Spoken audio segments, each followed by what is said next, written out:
Ga wasu fina-finan Indian Hausa na musamman daga kamfanin Yusuf Zamani. Bugun numfashi, sai kuma ƙonanne, sannan da akwai fitinanne. Na gaba kuma zaniya, sai kuma jarumta. Sannan da akwai harabar yaƙi, sai kuma jambaɗe. Mu je zuwa Yusuf Zamani Record. A domin samun waɗannan ƙasatattun fina-finan Indian Hausan kai tsaye, ka suburbuɗe su, ka sambaɗe su, ka mazge su zuwa kan wayarka ba tare da ka sha wahala ba. To kamar dai yadda aka saba, ba za ka samu waɗannan fina-finan a ko'ina ba sai a cikin wannan group namu na BIP. Group wanda nake muku tallansa a ko da yaushe. To sam kar ka damu, in dai kana buƙatar samun fina-finan Indian Hausa daga kowanne kamfani, ba wai iya kamfanin Yusuf Zamani ba. A'a, kama daga Alligator, Sultan Yusuf Zamani, Mega, Dilo, Fikira, Al Hussein da ma dai sauran duk wani kamfani da ka san yana fassara fina-finan Indian Hausa.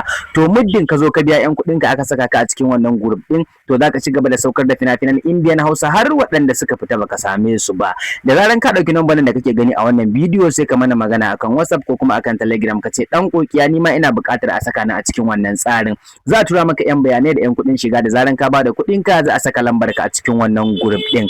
Da zaran ka shiga wannan tsarin, to fina-finan Indian Hausa malam sai dai ma in ka sauke ka tura ma wani.